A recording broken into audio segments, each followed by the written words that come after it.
Hey everyone, welcome back to the channel. Thanks for tuning in for another episode. Man, today I want to talk about a technique that has been around for a really long time, but it's a little bit of a twist that I think you might find is extremely productive. A lot of anglers would say it's a cold water presentation, but I'm here to tell you it catches fish year round, and it's a really good way to present your baits for not just suspended fish, but also for targeting fish that are holding tight to cover. That allows you to put your bait right where the fish live. So we're going to talk about that today. I don't know that this is going to take anyone by major surprise, but I think there's going to be some of you out there that are like, "Why didn't I think of that?" Really good technique, and it's one that I actually started doing because I had other viewers say, "Hey, Matt, you got to try this." So we're gonna break this down for you. I'm gonna give you some of the baits that I really have had success with. I'm gonna tell you how and where I like to use this presentation. And I just think it's something that you're gonna want to try because it is such an easy way to present your bait and it catches not just bass, but pretty much everything out there. Before I do get into this, though, I want to remind you that I do have a members only channel. So if you're looking for more content like this from me, check out my members only content. You can go to my YouTube homepage, click the join button, and find out everything you need to find out there. I also do a bunch of lake breakdowns through fishthemoment.com. So if you're looking for some help on your local lakes, check those out as well. And I'll put the link for that in my video's description as well. Okay, so over the years, we've heard how much floating flies are great at catching cold water bass. In fact, in my opinion, it's one of the best techniques that we have out there. And it's something that I really saw firsthand in my first professional tournament when I fished on Beaver Lake back in 2011. We started the season there. It was in February. Water temp was right around 40 degrees. It was miserable. It was really tough to get a bite. And there were a lot of guys that did very well in that tournament on a float and fly. And I went home from that event. I cashed a check. I think I had 5 fish the first day, 3 fish the next day. I finished in the 40s, maybe 43rd. Cashed a $10,000 check. So I was happy. But I remember walking away from that event going, I got to figure out the float and fly because I know there were guys that did very well on it. Well, the float and fly is something that I have since had a lot of success on. But what it really has done for me is it's shown me the power of fishing bobbers for bass. I've done videos on this before talking about how you can fish things like wacky rigs with bobbers and do it very effectively. Well, one of the viewers reached out to me not too long ago. I guess it was probably about a year ago at this point, probably last February or March, and said, "Hey, you need to put your hover rig on a bobber." So I went and I started giving it a try. So in this case, it's the same presentation as your float and fly, where you've got a slip bobber. You put either a bobber stop or what I like to use. Where are they? Oh, these like stop knots. A stop knot is literally just a piece of thread that you slide up your line and you can put above your bobber and it acts as a bobber stop. The thing that I like with the thread is it actually it goes through your guides better. So if I wanted to put, say, a bobber stop, the bobber stop doesn't go through your guide. So depending how deep you're fishing, if you're letting your bait go down 12, 15 feet, something like that stop knot actually works better than the bobber stop. But if you're fishing 5 feet of water or less and you want your bait to suspend in that much water, you bobber stop works great. In either case, you're using a slip bobber, you put either the thread knot or you put a bobber stop up there. So when your bait hits the water, your bait is going to suspend under your bobber. Now, the reason the hover rig is so good is because when that bait suspends in the water column, the weight being not a jig head heavy, front forward heavy bait, the weight being back through the bait allows your bait to suspend horizontal in the water column really well. And it gives it a very natural presentation because the jig head is inside of your bait. So you can see some of the core tackle hover rigs right here. Now, the thing that's been so eye-opening to me is how much more success I've actually been having on small minnow baits than the hair jig. And we know how good the hair jigs have been over years, but really what we've seen with forward-facing sonar is how good your minnow style baits have been, and they've really replaced a lot of your hair jig presentations. So in this case, you can actually throw, instead of a float and fly, it's a float and minnow is really what it is.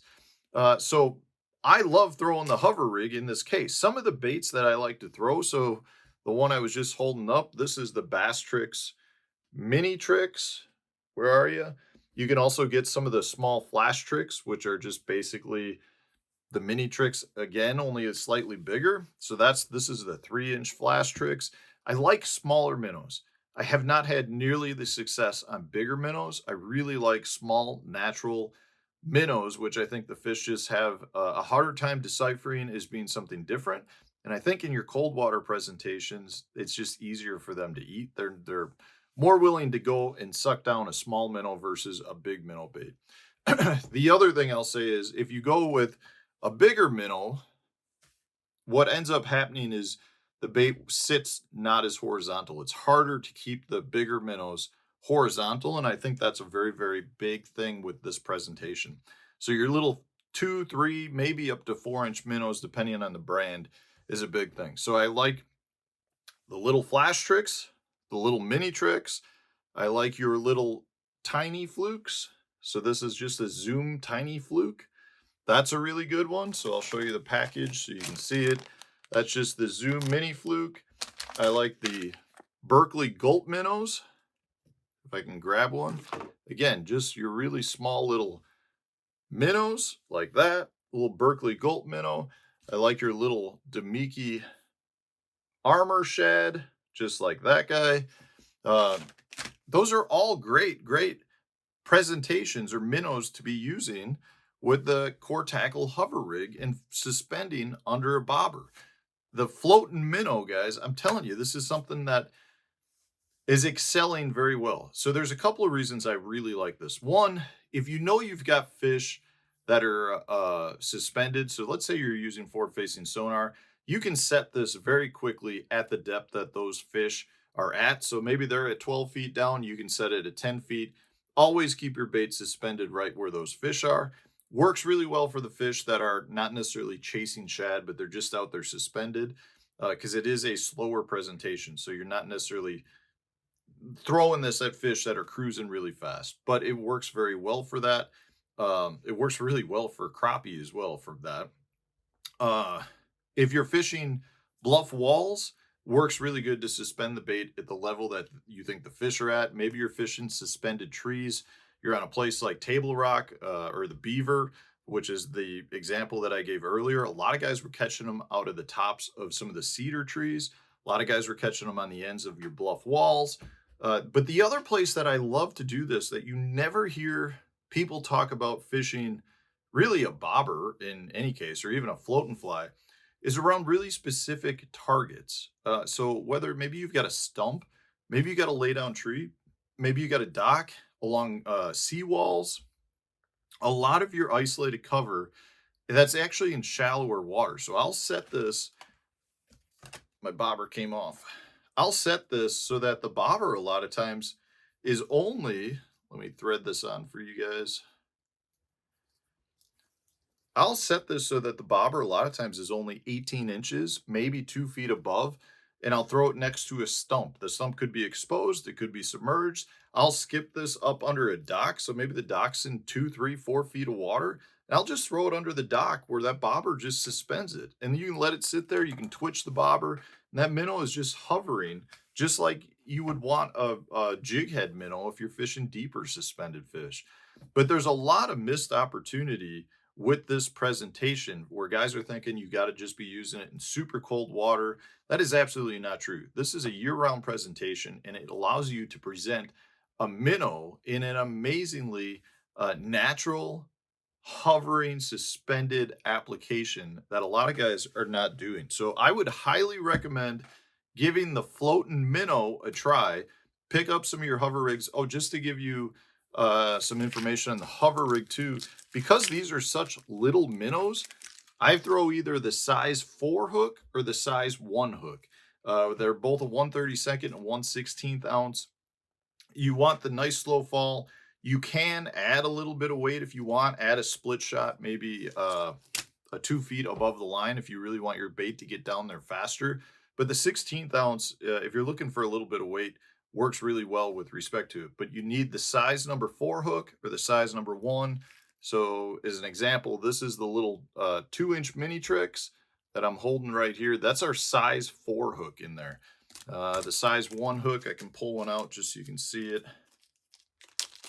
Just a little bit bigger. So that's the 16th ounce. So if you were to throw something like your 3-inch Bass Tricks Flash Tricks, I would probably go with the size 1 just to line it up for you. You can see it just like that. But if I were to say go with your tiny fluke, I don't know that I would go with the 3-inch. I'd probably go down to the number 4. I'm sorry, go with the number 1 hook on the fluke, because this would be potentially slightly too big. So I would actually downsize and go with the number 4 hook on the tiny fluke. So in either case, I would recommend getting a couple. Work so good for bass, work really good for crappie. I've caught walleye doing it. Give it a try, guys. Floating minnow. I'll put links to all these baits in the video description for you. Otherwise, stay tuned. New video coming out tomorrow.